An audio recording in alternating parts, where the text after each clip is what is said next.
If you're trying to facilitate those conversations with guys, what are some of the things that we might do that might help be the elixir for guys being able to talk about the things that are actually going on for them?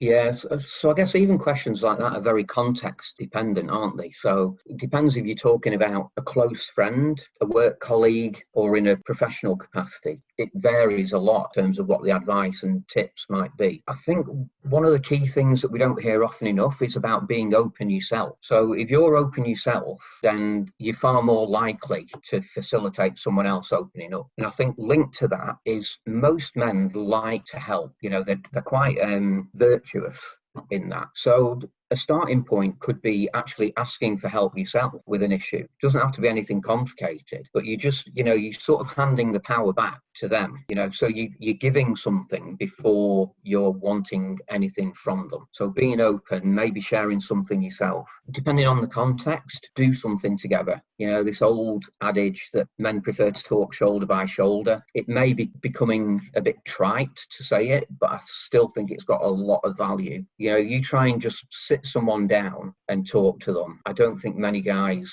are comfortable in that scenario. So if it's someone that you've got the opportunity to do it with, then try and do an activity together. Try and do something together to facilitate the talking. And you can link in being open yourself and sharing one of your own problems with that activity. So you can go for a walk, you can be open, you can ask for some help with an issue and try and get that two-way dialogue going. I think one of the other things that we've probably heard in the past, but I think is still true, that men seem to respond quite well to direct questions. So if you think there's something going on, don't worry too much about asking a direct question.